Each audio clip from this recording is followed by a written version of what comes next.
আমাদের মেসে ইমদাদ হক ফুটবল খেলোয়াড়, হাতে পায়ে মুখে শত আঘাতের ক্ষতে খ্যাতি লেখা তার।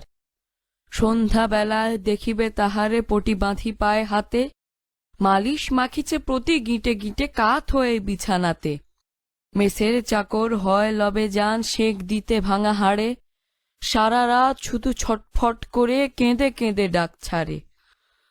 আমরা তো ভাবি 6 মাসের তরে পঙ্গু সে হলো হায়, ফুটবল টিমে বল লয়ে কভু দেখিতে পাবো না তাই।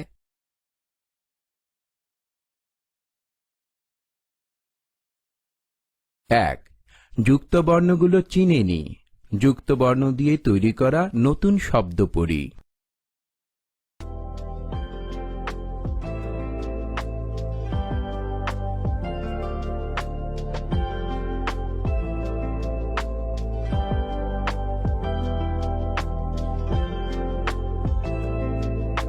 2.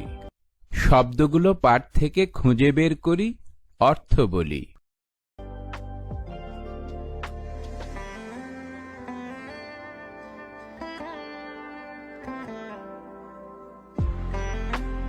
3. কবিতাটির মূল ভাব জেনে নি। এক মজার বন্ধুর কথা বলা হয়েছে এই কবিতায়। জাত খেলোয়াড় ইমদাদ হক। খেলা এবং খেলায় জেতাই তার জীবনের একমাত্র লক্ষ্য। নিজের অবস্থা যেমনই হোক না কেন, খেলা পাগল সে, খেলবেই।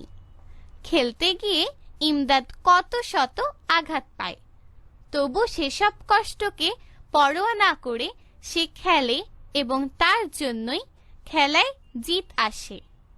সকল দর্শক খেলার আনন্দ তার জন্যই পায়।